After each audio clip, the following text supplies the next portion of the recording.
America. That's right. Time once again. Got my man, Crypto Kyle, the Crypto Buddha. And I got Colonel Crypto himself here next to me. Yeah, baby. It's time once again to break it down, talking about that favorite topic of ours, cryptocurrency, and how you can learn to make it work for you. Pretty exciting, right? Yes, sir. So we got a fun topic today. We've got everyone's new favorite grandpa here to talk to us about everything that's wrong with cryptocurrency, everything that's wrong with the Bitcoin. And this just once again shows that we're not here to sell you on cryptocurrency. We want to show you the bad along with the good, totally balanced, and in that I mean somewhat comical, totally imbalanced. Because today we're going to have an interview from yesterday with one of our favorite Johns Hopkins applied economics professors, Stephen Hanke. And man, is this good. It's like sounds like something off of South Park. Like, yeah. Remember Mr. Hanke? The Christmas poo? This is he's taking a poo on crypto. He really is. And we want you to see it so that you can get both sides. A well-rounded perspective on crypto. And it just doesn't get any better than this. This is an interview that he did yesterday. He's a regular guest on Kitco News. And we're just going to let Professor Dr. Herr Reichsmarshal Hanke speak for himself because you just can't beat this. Roll the tape. Steve Hanke, professor of applied economics at Johns Hopkins University, is here to discuss that and monetary policy in China and his update on gold. Professor, welcome back. Good to be with you, David. Three big topics to cover today, Professor. We'll start off by talking about Bitcoin. As you know, El Salvador made waves in the headlines in recent weeks by being the first country to introduce Bitcoin as legal tender. Now, you had tweeted about this. We're going to show your tweet in just a bit.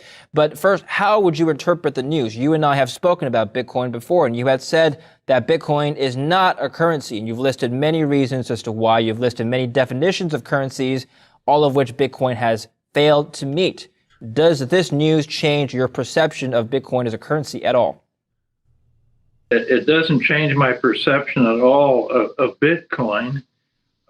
It does indicate that the president and the congressmen who voted for adopting Bitcoin in El Salvador as legal tender are, in a word, stupid. They've entered the Hanke's Dictionary of Economic Stupidity.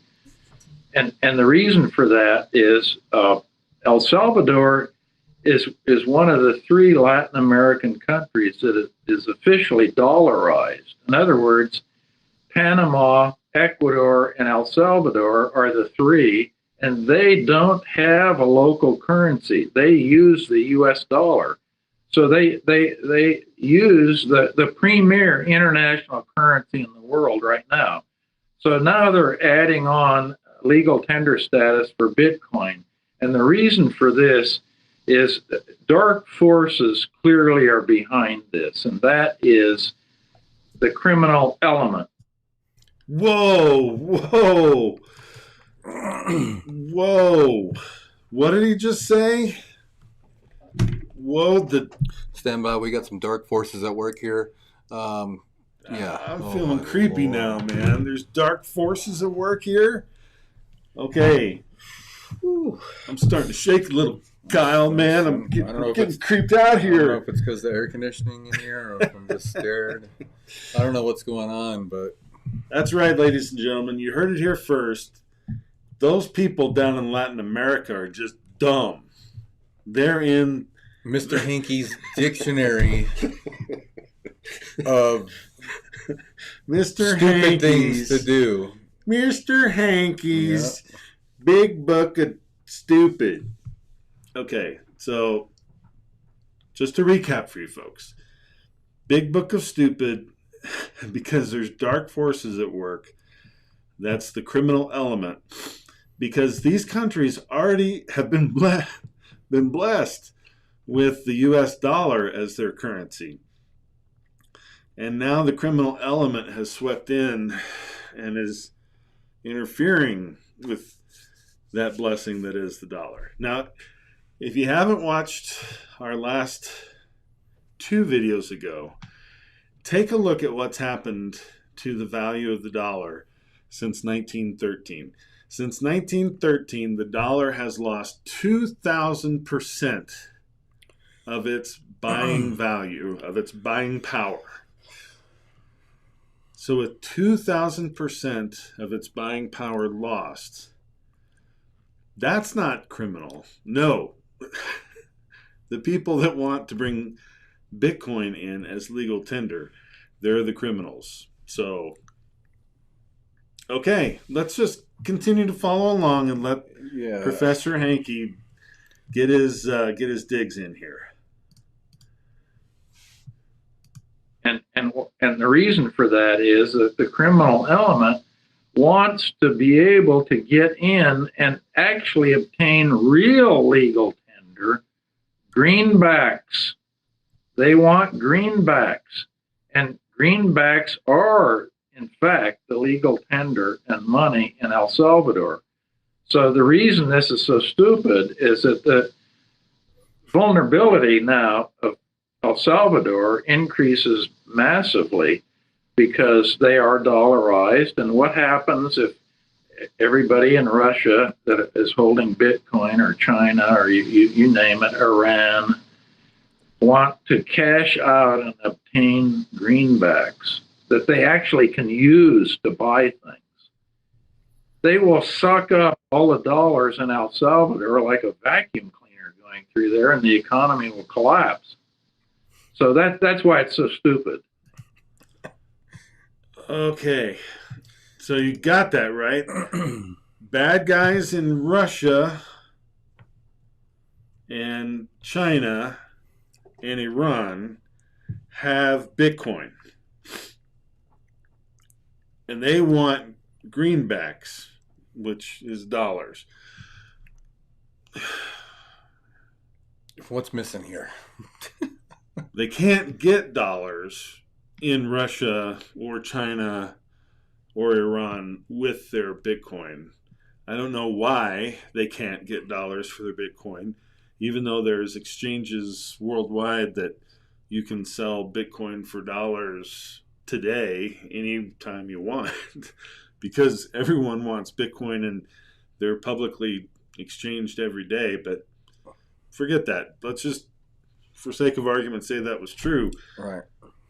But now these bad guys in Russia, China, and Iran are going to use this legal tender status to vacuum the dollars up out of El Salvador to get those greenbacks. They want our greenbacks, All about man. the greenbacks, baby. All about the greenbacks that have lost almost 3,000% since 1913. But why would they need Bitcoin to be legal tender in El Salvador to do that when they can do that on publicly exchanged any markets? Application, any market, or any... Yeah, it doesn't make any sense to me. The professor's not making much sense here, but let's let him continue, because maybe he'll get... Because he's a professor, and He he knows a lot is more than a we professor at Johns Hopkins University. It's important to remember as we go through this, he is smarter than you and me. So let's just let him continue this. Well, El Salvador is not. Are you suggesting that this move is going to accelerate any economic downturn that El Salvador is already facing? It'll not only accelerate it, it has the potential to completely collapse the economy, because all the dollars in El Salvador could be vacuumed up and there'd be no money in the country. They don't have a domestic currency. They use the U.S. dollar. That is the currency in El Salvador. How would that work? How would the mechanics of what you described work? You take the Bitcoin to an ATM, and of course with an 8% charge, there's a pretty hefty fee to go to an ATM, but you just suck up all the dollars, all the dollar cash that's available in El Salvador. That's how it works. So it's the old ATM trick. You take all the Bitcoin to the ATMs in El Salvador. Why didn't I see that coming? I know. Apparently there's Bitcoin ATMs on every corner there. Man, I'm so glad we have a professor of higher learning who was able to clear that up for us. I'm sure he's been down there and scouted every single Bitcoin ATM, and has accounted for every dollar that's being vacuumed up with their dice, with their Dyson, their money Dyson, whatever the hell they are. Okay,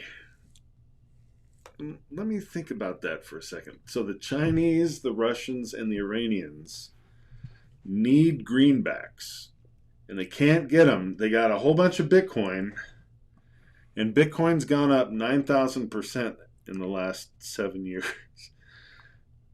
But they can't get greenbacks, so they're going to deploy ATMs throughout El Salvador and wait for people to exchange their Bitcoin. Where did the people get Bitcoin in El Salvador to begin with? And what did they use to get their Bitcoin to take to the ATM to exchange for dollars? I don't know. Maybe we should just let them continue. It's called the internet. Maybe they use the internet. I don't know. I don't know.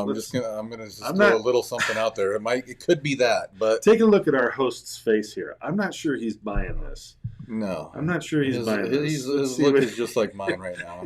He's like, what?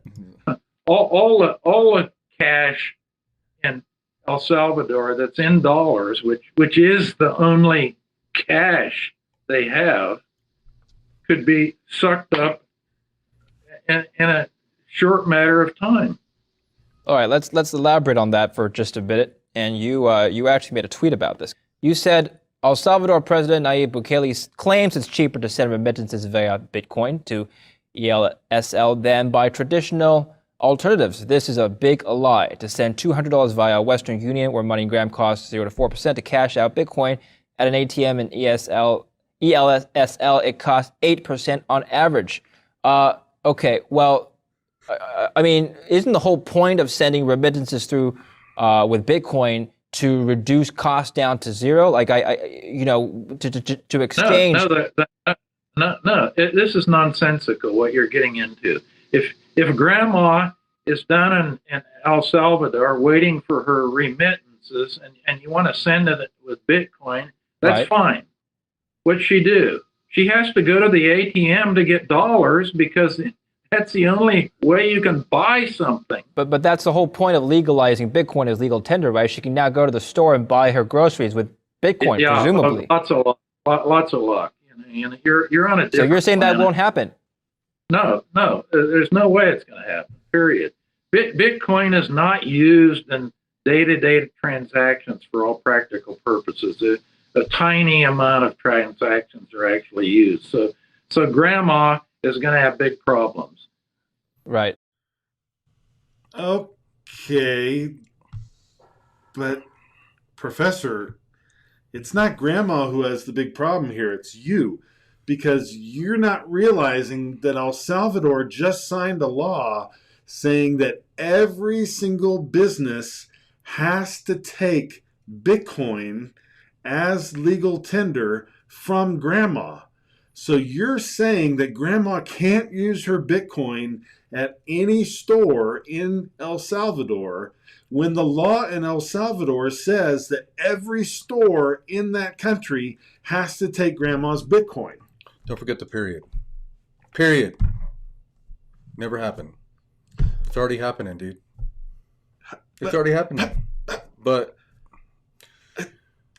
it's the fucking it's the stupidity dictionary, man, according to him. He says it'll never happen. It's happened. It's happening. I'm sure he must have misspoken, right?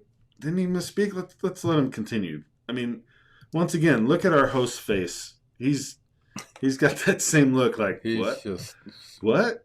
What are you talking about? Okay, so walk us through the logic here. So the country has legalized Bitcoin to be used as legal tender, but you're saying in practice, in practicality, it will not be used as legal tender. Why is that? I mean, a lot of people in El Salvador don't even have bank accounts. Why? Look at put that chart up again. It cost an arm and a leg. It cost you 8% to get the money out. No, it cost you 8% to get greenbacks, and greenbacks is what's going to be used. You're not going to pay for your taxi ride with a Bitcoin. It's ridiculous. Yeah, you are. Okay. All right. It's just not going to happen. You've got 70% of the people in El Salvador don't even have bank accounts. That's and now you tell me they're going to be using cryptocurrencies and so forth. This is just fantastic. Yes, it is fantastic. Yes, thank you, Professor. It is fantastic. Yes, let's hear it from the crowd. Yes, Professor, it is fantastic. It's fucking awesome. Excuse my language. That's the point of the whole conversation. Nobody likes banks. Nobody wants a bank account in El Salvador. Why? Because there's probably fees. They can't afford it. If they have the simple. Are you telling me all these people are going to carry phones in their pocket?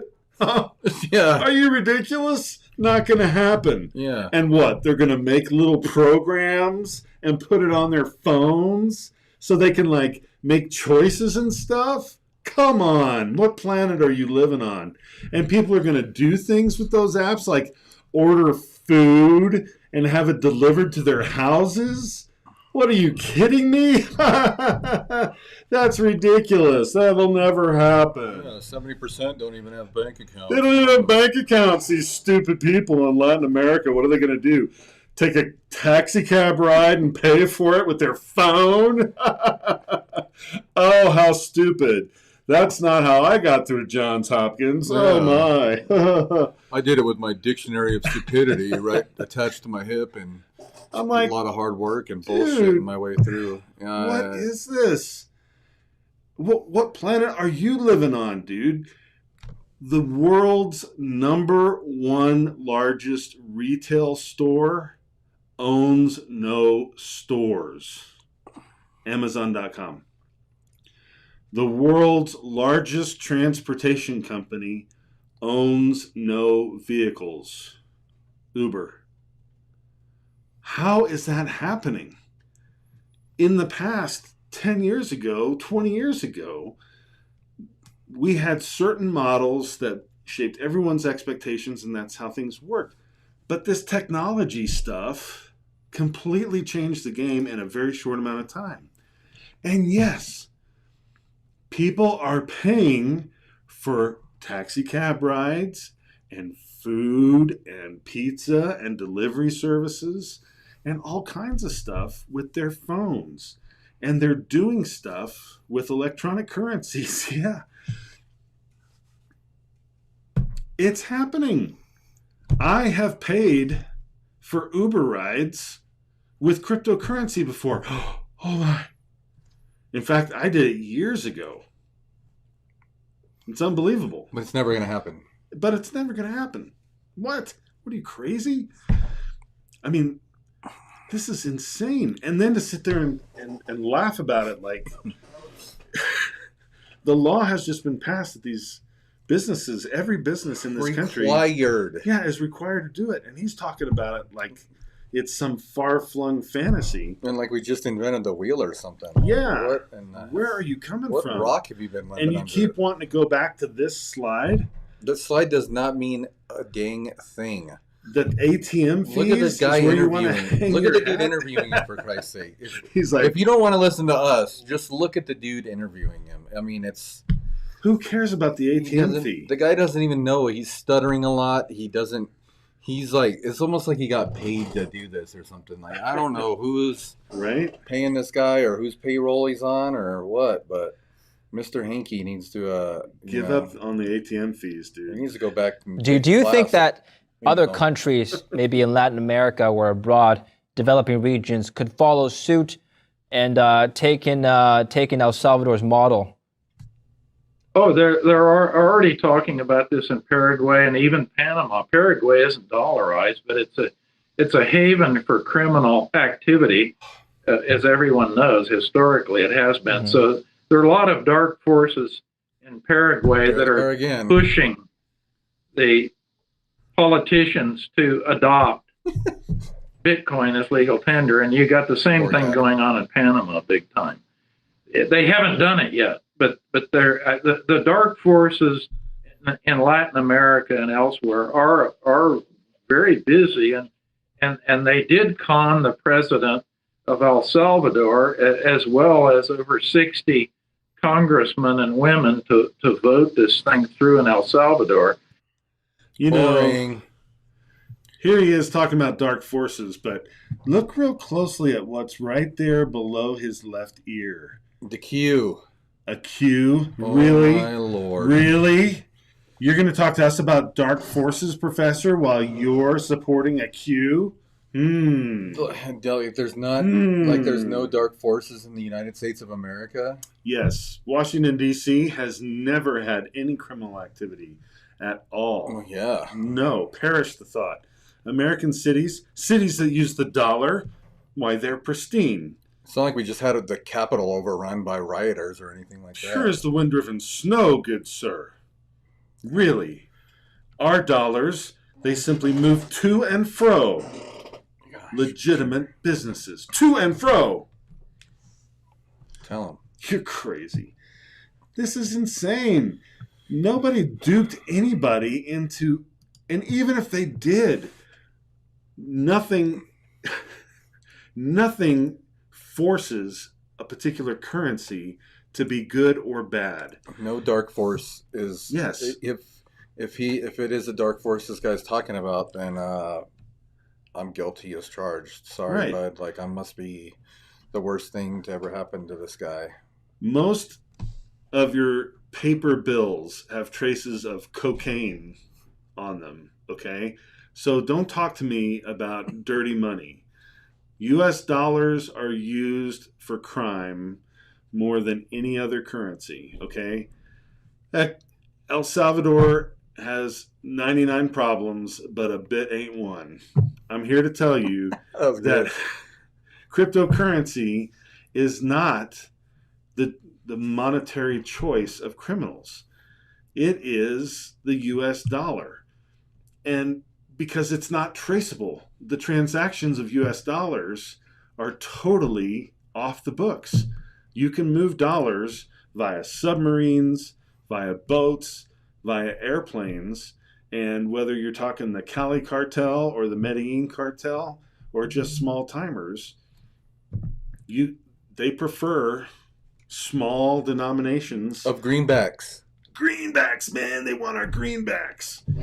But with cryptocurrency, you have an immutable ledger. No one can move money without it being tracked with a ledger that cannot be erased. Mm-hmm. It is public, and everyone can see the movement of that. So sure, let's say those criminals, those dark forces, think they're going to pull something over on these Latin American countries, these people from the Book of Stupid. But the joke's on them, because they're introducing a level of transparency and accountability that was never there before. Right. And they're going to find out that you can't corrupt that system. You can't corrupt that immutable ledger. But still, all of his arguments are invalid. None of this is It true. doesn't make any sense. I mean, it might take a while. I can understand real quick before we go back to Dr. Hankey here. It might take a little while for the people to catch on, but once they start realizing the secureness of it and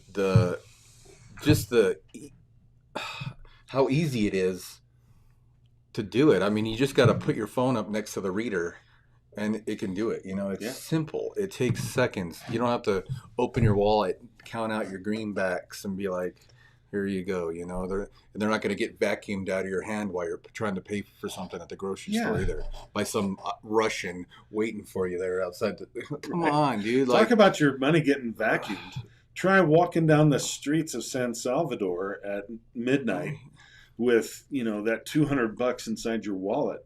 That's where it can get vacuumed. Yeah. But where it can't get vacuumed, it's when it's digitally encrypted on your phone and you have biometric security on your phone. Sure, they can steal your phone, but they can't get at your funds. All right? I mean, come on. This is an embarrassment that this represents academic analysis. Give me a break. And this guy is a credible professor. Like, John Hopkins University is not like, Cochise College. Right. You're talking. You're a doctor, for Christ. He's a doctor, guys. Like, he's not, he's a retired colonel from the United States Air Force and a doctor. I'm not, but who am I going to listen to? Him, not some other dude. Well, listen to whoever on the basis of the proof of their analysis, right? Look at the facts. I'm not sitting here on the basis of any of my credentials at all. I'm not, sitting here on the basis of that guy's credentials. I'm saying, let's look at this on the basis of the facts of the situation, the practicalities of the situation. Because yes, grandma in El Salvador, if she has family working in other countries, sending money back to support her, El Salvador has made a move in making Bitcoin legal tender and forcing businesses to accept it. They have made a move that helps grandma, that makes grandma's life more secure, that makes grandma's finances more secure, that helps grandma who maybe doesn't have access to a bank or maybe doesn't have access to a secure banking system that's free of fraud or that is free of intermediary fraud, like the trip to and from the bank. And we could send, if we knew grandma's name right now, just for the hell of it, I'd send her some crypto so she can use at the store. Right. Just because of this guy, honestly. I would, and they need it. Yeah. It's gonna do revolutionize a lot of things for especially smaller countries like El Salvador and Panama. And 80% of the world's population is unbanked. But most of those people, who knows how many, it's really hard to say. But most of those people have access to cell phone technology. And that technology is what unlocks the capability of cryptocurrency to do the things that we're talking about. Because even with just modest, cell phone technology, you can get that crypto capability into the hands of average people on average networks around the world. Yeah, and you don't need a $2,000 iPhone to do it either. You don't even need a $500 phone to do it. You can do it with a $20 phone from, if we're going to put the United States into perspective, you can get a Dollar General phone or a phone from Family Dollar. Yeah. Load the apps up. Like your low-end LG phones, your Blue phones, BLU phones, and working on these networks around the world. MTN, Vodafone, Etisalat. We're talking about not your Verizon networks, but these networks that serve most of the third world. Mm-hmm. If you haven't been on the type of data networks that you buy on a scratch card to load your time onto your phone. That's how most of the world gets their data and time onto their phones. And that is the type of stuff that they could buy using cryptocurrency. And that's the type of stuff that opens up all the world of financial services, including loans, that once again, this guy doesn't even touch that. We're just talking about using it for payments and remittances. That's like the very scratching the surface of crypto capabilities. There's so much more to it. When you start talking about loan to value loans, where you have that $200 in the crypto account, but grandma can take loans against that while earning interest on other amounts that help pay for the loan amounts. I mean, because ultimately, when you think about the deflationary nature of cryptocurrency, it's not always best to spend the currency itself. Oftentimes, it's best to take loans against the currency, the cryptocurrency, and then spend on the loans because it's going to be worth more a month from now than it is today.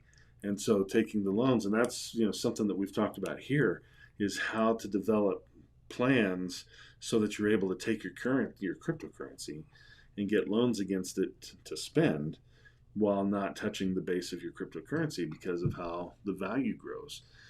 These are options that will be available to people that banks don't even come close to giving people this type of freedom.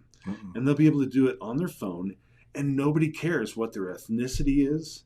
Nobody cares what their sectarianism is. Are they, a Shia Muslim in a Sunni district? Right. Nobody cares. Nope. Okay. Are they, from the northeastern province originally and living on the coast, in the coastal area? Nobody cares. But these are the things that govern people's lives in so many parts of the world that determine what their choices are and limit their choices. And cryptocurrency completely eliminates those barriers to people being able to live their lives. And so this guy doesn't even touch any of that. It's just, well, she won't be able to use her cryptocurrency down at the CVS. It ain't like that. It ain't like that. But let's let him finish. Yeah. Which, as I say, is just a great economic stupidity and could be very tragic, actually. Because the scenario, the vacuum cleaning scenario that I gave you is a real possibility. Oh. Okay. Let me ask you this a different way. Former President Donald Trump was on Fox Business, I think last week or the week before that, and he talked about Bitcoin. The anchor asked him about Bitcoin, and he said, it seems like a scam. It just seems like a scam, he said. First of all, do you agree with him? And if you do you think the president of El Salvador is being quote unquote scammed? Well, I wouldn't put it in the category of scam. I've always categorized Bitcoin and all the cryptos as highly speculative assets, and of course that's exactly why the Basel Group, the central bankers club in Basel, Switzerland, has indicated that they're going to require very heavy capital requirements on any financial institutions that take in Bitcoin. Oh, so Mr. Academic Liberal doesn't want to side with President Trump. No, sir. Isn't that interesting? He doesn't want to go so far as to agree with Mr. Trump. No. So it's not a scam. It's just dark forces with criminal elements trying to get our greenbacks. With vacuums. Don't forget. With vacuums from Iran and China and Russia vacuuming up our greenbacks. But no, it's not a scam. I wouldn't call it a scam. No, sir. It's a collusion of Chinese, Russian, and Iranian criminal elements coming after our greenbacks trying to rob grandma. But no, it's not a scam. I wouldn't agree with the former president that it's a scam. No, I don't know why you would even suggest that. What? Stay tuned for next week's podcast when we have grandma. Live from San Salvador. We're gonna have we a have Grandma commenting on just what she bought at the store with her. And how all of her dollars are getting vacuumed up. What, this guy? So you won't call it a scam, but you will characterize it as dark forces, criminal elements, vacuuming dollars. Stuttering on every response you have from this anchor at a... Oh. And they're highly speculative. I'm sorry. I just can't wait. Like, no one speculates on currencies, the dollar. The entire Forex account or market is speculation on the dollar. Go ahead. All the stock market's based on the dollar. Like, yeah.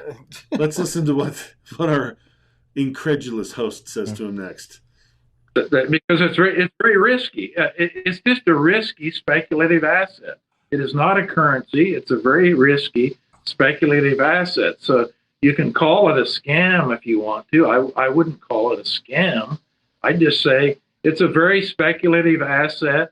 And let me remind you, I said this on your program the first time, its fundamental value is zero. Mm-hmm. So Bitcoin will face competition and will eventually see its value be driven down considerably over where it is right now.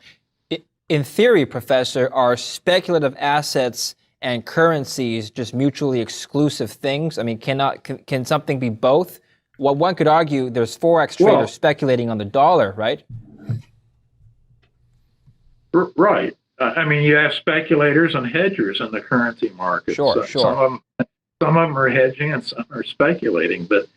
But we have some currencies that are legal tender are literally nothing more than speculative assets, and they're mainly worthless assets. Mm-hmm. Look at the Bolivar in Venezuela. That's a highly speculative asset. It's also a worthless asset. It's lost over 98% of its value since January of 2020. But it's not the only one. I mean, the Lebanese pound is a highly speculative asset. Wherever you have parallel markets, where you have an official exchange rate and a black market exchange rate, you know the currency is a highly speculative asset, even though it is a currency. Look at the Zimbabwe dollar. That's another big time worthless piece of junk. It is legal tender. It is the currency of Zimbabwe. But what's the currency in fact that people want to use? Yeah, thank you. And how did the Zimbabwe dollar get that way? How did that happen? How did it happen? They kept printing more and more Zimbabwe dollars. They printed it and printed it and printed it and printed it to cover their debts. Until it became worthless. Sounds kind of familiar. Where else have we seen that happen? Weimar, Germany with the Deutschmark. Uh-huh. Oh, Argentina, it happened there.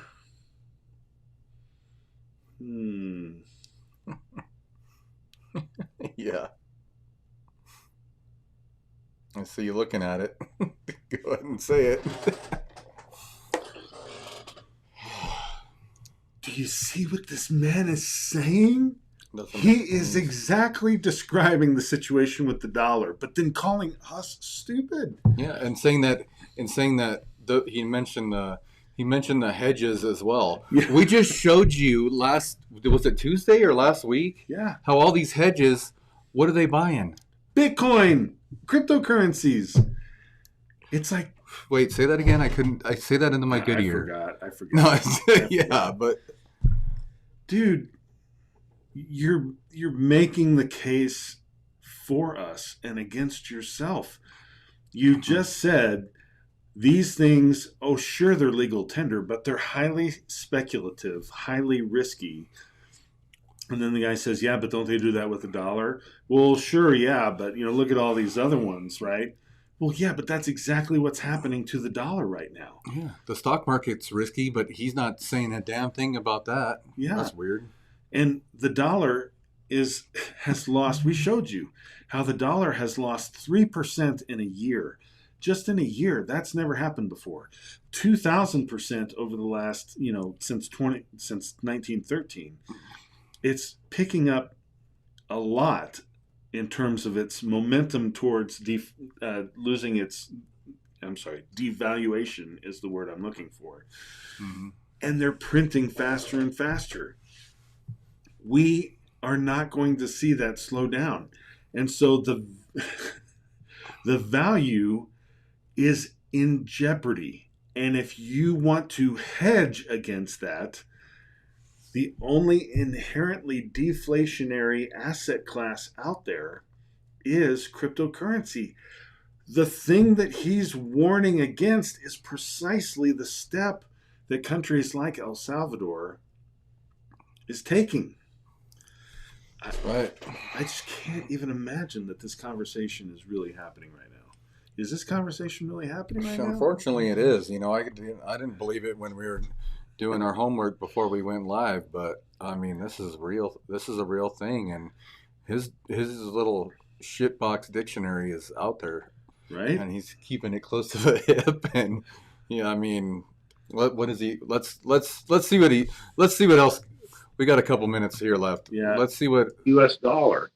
And why is there such a massive gap between the official exchange rate and the black market exchange rate for the Zimbabwe dollar? Because it's a highly speculative asset that's essentially worthless. So final question, Professor. We'll move on to monetary policy now. So you're saying that Bitcoin cannot be considered a currency because even though it's legal tender down in El Salvador, they won't use it. Well, let's just suppose one day people do start buying their things, their everyday items with Bitcoin. Would you then accept the notion that it is somewhat a currency? It's a method of payment. If that day does come. You're posing a hypothetical, and I just don't really want to answer it. I'm a realist. I live in the real world. That's the planet I'm on. Okay. Any of these voodoo characters that are waving around cryptos are just that. I mean, what can I say? I mean, it isn't used. The big problem with cryptos in general is that you can't convert them into actual real legal tender that's usable cheaply and quickly. And what do I mean by that? You can't convert Bitcoin, for example, cheaply and easily into US dollars, pounds sterling, euros, and legal tender that you can use in a store easily. That's the problem, and that's why they're not. That's why they're speculative assets. That's all. They're still just speculative assets. It's already happening, bud. Like there is a gas station here in America. Sheetz is accepting cryptocurrency. For anything in the store. No, Kyle. Was it gas? He's a realist. Oh, yeah. I'm sorry. You can't argue with a realist. He's living in the real world, man. I know, man. Don't tell him about Sheetz that accepts Bitcoin as payment for gas and cherry sours and Dr. Pepper. What was I thinking? I'm sorry. Let's get back to the real world, apparently. Let's get back to my imaginary world. Let's go. Imaginary world where I can go to Sheetz and buy a Dr. Pepper and some Snickers bars for my Bitcoin. Or a cell phone to set up another wallet for cryptocurrency. Come on, dude. Like, it doesn't make any sense. I don't even want to watch the part 2. I know. But we might have to fill you guys in on that. Just because it's so fun. It is. Listen, the reason why we're showing you this, I mean, it's funny and we like to make fun of it because a man who's at an esteemed academic institution in applied economics is actually telling us that he's living in the real world, denying reality. and trying to spread this message of fear, uncertainty, and doubt about cryptocurrencies while we're able to demonstrate for you the real truth. I mean, let's take a look. Don't believe us.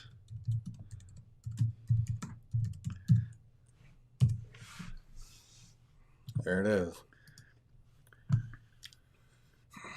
Take a look at this, guys. Don't believe us. I don't know what I'm not living in the real world. Keep that in mind. Yeah.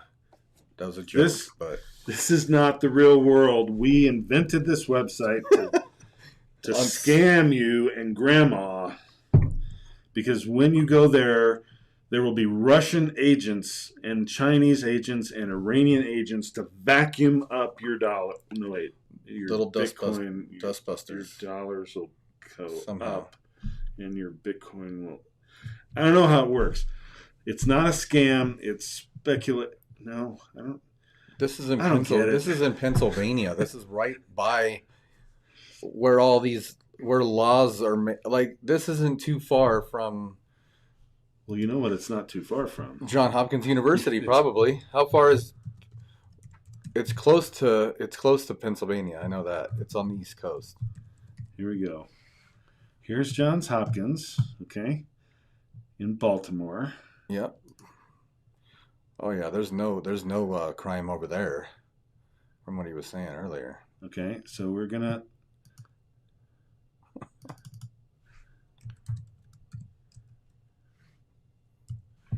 We're gonna find the nearest sheets. Looks like it's in West Virginia. So it's a good 19 miles from Johns Hopkins to the nearest sheets. So we're going to... 37-minute drive. Yeah. For the old Mr. Hanky here. We're going to make sure he gets... maybe we can email this to him. We'll make sure he gets the directions.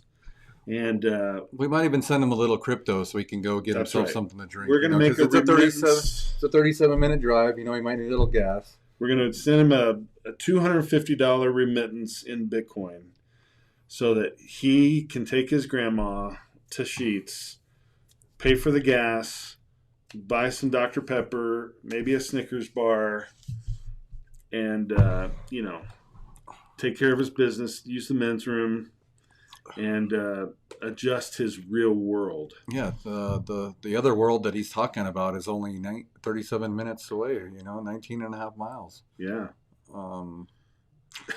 So... I cannot believe. Who paid you to say that? It's got to be that. It's got to be that book behind him.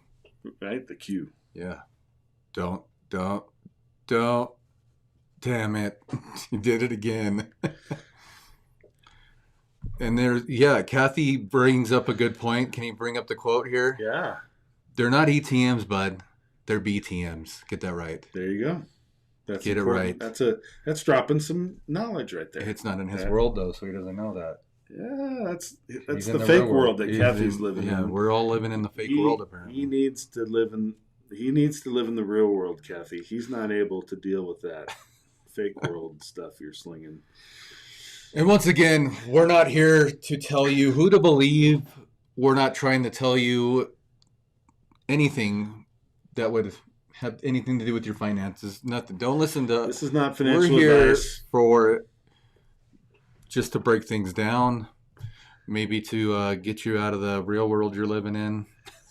Yeah, just use your brain, do your own research, do the homework. But we want to present to you both sides, not just the rosy side that says Bitcoin is great, it's awesome, everything is awesome, because that's not reality.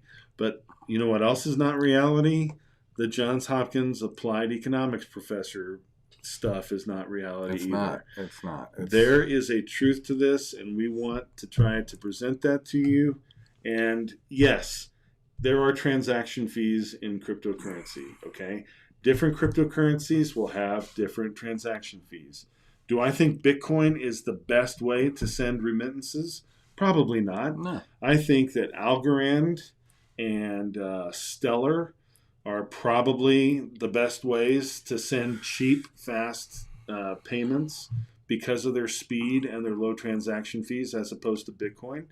But at the same time, I can sit here and buy Bitcoin on my phone for less than 2% from USD to Bitcoin and back again, and be able to use it literally at more places than I can even begin to imagine, including like you can use it on Amazon using a plugin, but if you want to use it direct, you can go to overstock.com and they...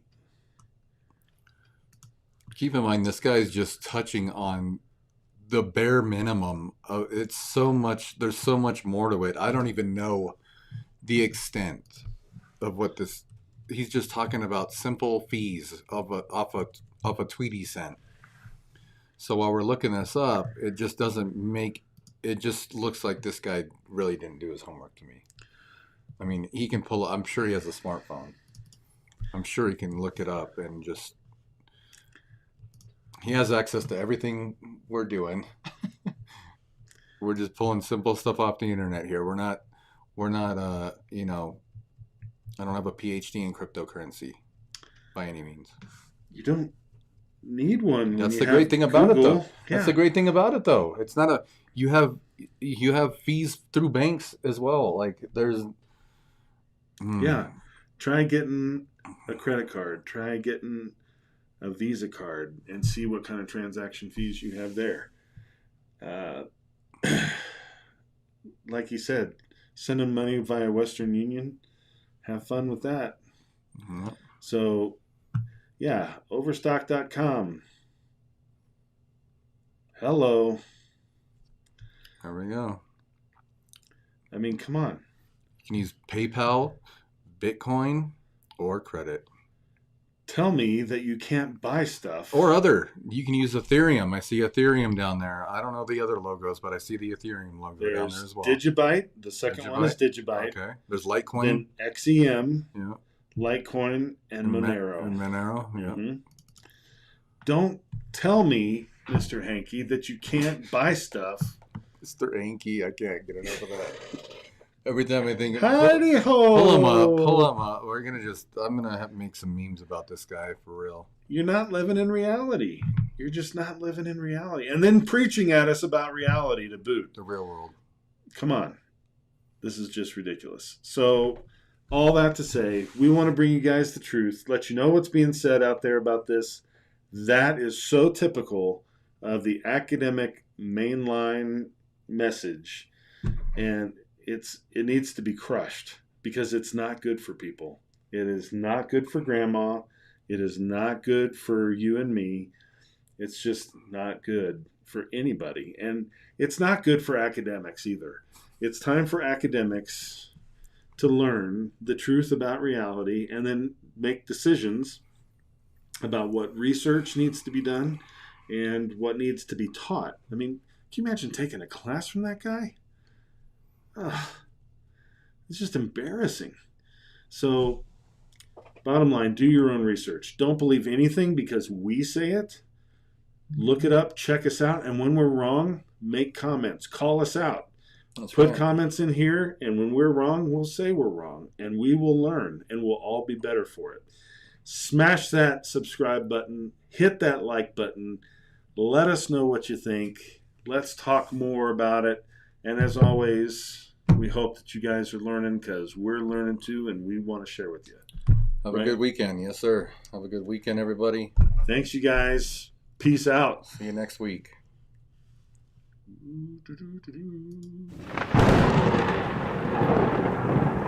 Yeah.